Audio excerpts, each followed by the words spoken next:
ఆంధ్రప్రదేశ్ మంత్రి మండలి సమావేశం ప్రారంభమైంది.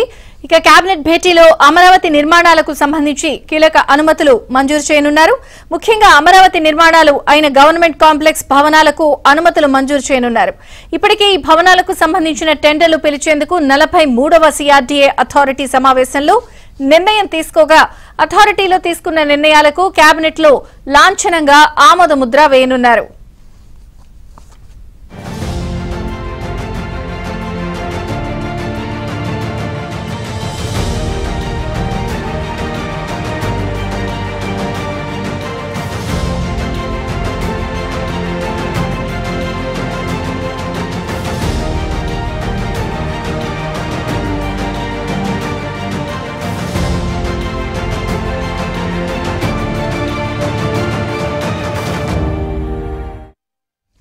వీటితో పాటు కాకినాడ పోర్ట్ నుంచి తరలిపోతున్న ఓడలో పీడీఎస్ బియ్యం ఉన్నట్టు గుర్తించడంతో ఆ వ్యవహారంపైన కేబినెట్ లో చర్చకొచ్చే అవకాశం ఉంది.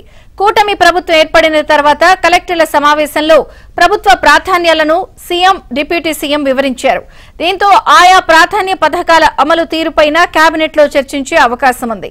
జమిలీ బిల్లు, సీఎం పోలవరం టూర్తో పాటు గత ప్రభుత్వంలో జరిగిన అక్రమాలు, అవకతవకలపై ముందుకు వెళుతున్న తీరుపైన కేబినెట్ లో ఎజెండా తర్వాత చర్చకొచ్చే అవకాశం ఉంది.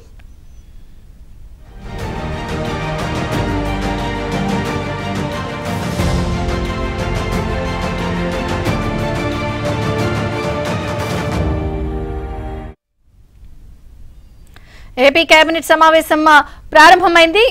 పలు కీలక నిర్ణయాలు తీసుకోబోతున్నారు. అమరావతి నిర్మాణాలకు సంబంధించి కీలక అనుమతులు కూడా మంజూరు చేసే అవకాశం కనిపిస్తోంది. ఇక కేబినెట్ సమావేశానికి సంబంధించి మరిన్ని వివరాలు మా ప్రతినిధి సత్య అందిస్తారు. సత్య, విజయ్ చంద్రిక, కొద్దిసేపటి క్రితం ఏపీ కేబినెట్ సమావేశం ప్రారంభమైంది. ఈ రోజు జరిగే ఈ సమావేశంలో కీలకంగా 42, 43 సిఆర్డీఏ అథారిటీ సమావేశంలో ఏవైతే నిర్ణయాలు తీసుకున్నారో ఆ నిర్ణయాలన్నిటికీ కూడా ఆమోద ముద్ర వేయనున్నారు. దీనిలో భాగంగా ఈ రోజు తీసుకుంటే కనుక 24,276 కోట్లకు విలువైన పనులకు సంబంధించి 43వ సిఆర్డీఏ అథారిటీ సమావేశంలో ఏదైతే ఆమోదం తెలిపారో దానికి సంబంధించి పరిపాలన అనుమతులు ఇవ్వబోతున్నారు. ఇప్పటికే సిఆర్డీఏ అథారిటీలో ఈ అంశంపైన ఆమోదం లభించింది. ఇక విజయవాడ బుడమేరు ముంపు బాధితులకు రుణాల రీషెడ్యూల్ కోసం స్టాంపు డ్యూటీ మినహాయింపు పైన కూడా ఈరోజు కేబినెట్లో చర్చించున్నారు. పలు పరిశ్రమలకు, అదేవిధంగా మంగళగిరి ఎయిమ్స్కు 10 ఎకరాల అదనంగా కేటాయిస్తూ కూడా కేబినెట్లో నిర్ణయం తీసుకున్నారు. కూటమి ప్రభుత్వం అధికారంలోకి వచ్చి 6 నెలలు కావడంతో కేబినెట్ అనంతరం, అంటే ఏదైతే ఎజెండా పూర్తయిన తర్వాత మంత్రులతో కాసేపు ముఖ్యమంత్రి మాట్లాడడంతో పాటు ఇతర అంశాలపైన కూడా ప్రధానంగా చర్చించే అవకాశం ఉన్నట్టుగా తెలుస్తోంది. మొత్తం 20 పైగా ఎజెండా అంశాలతో ఈరోజు కేబినెట్ సమావేశం నిర్వహిస్తున్న నేపథ్యంలో ఇందులో ప్రధానంగా తీసుకుంటే కనుక కొన్ని చట్టాలకు సవరణలు చేస్తూ కూడా కేబినెట్ ఆమోద ముద్ర వేయబోతోంది. ముఖ్యంగా జల్ జీవన్ మిషన్ కు సంబంధించి పనులను రద్దు చేసి తిరిగి మాడిఫై చేసి పనులను రీటెండర్లు పిలిచేందుకు కేబినెట్లో ఈరోజు ఆమోద ముద్ర వేయబోతున్నారు. అమరావతి రాజధానిలో మొత్తం 20 ఇంజనీరింగ్ పనులకు సంబంధించి 8,821 కోట్ల రూపాయల పరిపాలన అనుమతులకు కేబినెట్లో ఆమోదం లభించనుంది. మరో 25 ఇంజనీరింగ్ పనులకు కూడా 24,316 కోట్ల రూపాయలకు కేబినెట్లో ఆమోదం లభించనుంది. యూడీఏ చట్టం 2016 సంబంధించి సవరణకు కూడా ఈరోజు కేబినెట్లో ఆమోద ముద్ర వేయబోతున్నారు. అదేవిధంగా ఏదైతే దీంతో పాటు 176 క్యాడర్ స్ట్రెంత్, నూతనంగా ఏర్పాటైన 12 పంచాయతీల్లో 176 క్యాడర్ స్ట్రెంత్ ఉన్నటువంటి ఉద్యోగులను అటు నగరపాలక, అదేవిధంగా మున్సిపాలిటీలకు బదిలీ చేస్తూ, ట్రాన్స్ఫర్ చేస్తూ ఈరోజు కేబినెట్లో నిర్ణయం తీసుకోబోతున్నారు. ఆంధ్రప్రదేశ్ రియల్ ఎస్టేట్ అప్పీలేట్ ట్రిబ్యునల్కు 14 పోస్టులు శాంక్షన్ చేస్తూ కూడా కేబినెట్లో నిర్ణయం తీసుకోబోతున్నారు.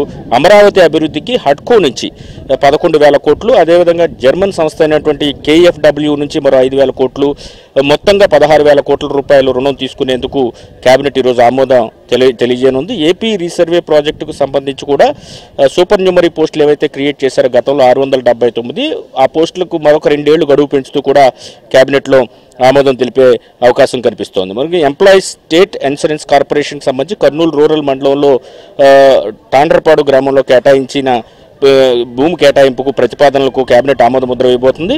ధాన్యం కొనుగోలుకు సంబంధించి ఏపీ మార్క్ఫెడ్ అదనంగా మరొక 1000 కోట్లు రుణం తీసుకునేందుకు ఈరోజు కేబినెట్ ఆమోదిస్తుంది. ఆ మొత్తాన్ని కూడా పౌర సరఫరాల శాఖకు అందించాలని కూడా నిర్ణయం తీసుకుంది. ఇక పోలవరం ప్రాజెక్టు ఎడమ కాలువ పనులకు ఒప్పందం మేరకు ఇప్పటికే గడువు ముగిసినందున టెండర్లు పిలిచేందుకు కేబినెట్లో అనుమతి ఇవ్వబోతున్నారు. అదే క్లీన్ ఎనర్జీ ప్రాజెక్టులకు సంబంధించి ఎన్టీపీసీకి అదేవిధంగా NREDCAP జాయింట్ వెంచర్ ప్రతిపాదనలకు సంబంధించి కూడా కేబినెట్లో ఈరోజు చర్చ జరిగే అవకాశం ఉంది. దీంతోపాటు ప్రధానంగా ఈ అమరావతి పనులకు సంబంధించి కీలకమైనటువంటి నిర్ణయాలకు సంబంధించి ఈరోజు కేబినెట్లో మేజర్ ఎజెండాగా చర్చ అయితే జరగబోతుంది. అదేవిధంగా 6 నెలల పాలనాకాలం ముగిసిన నేపథ్యంలో మంత్రులకు కూడా ఏ విధంగా ముందుకు వెళ్లాలనే దాని మీద ముఖ్యమంత్రి దిశానిర్దేశం చేయబోతున్నారు.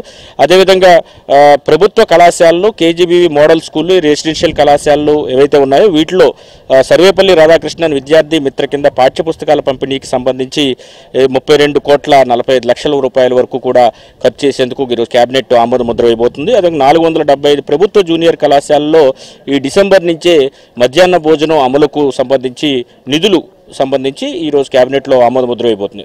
మొత్తం మీద తీసుకుంటే కనుక ఈరోజు కేబినెట్లో ప్రధానంగా అమరావతి పనులకు సంబంధించి కీలక నిర్ణయం, గవర్నమెంట్ కాంప్లెక్స్లు ఏవైతే ఉన్నాయో HOD కావచ్చు, సెక్రటేరియట్ కావచ్చు, హైకోర్టు, అదేవిధంగా అసెంబ్లీ వీటికి అనుమతి మంజూరు చేస్తూ నిర్మాణానికి ఈరోజు కేబినెట్లో చాలా కీలక నిర్ణయాలు అయితే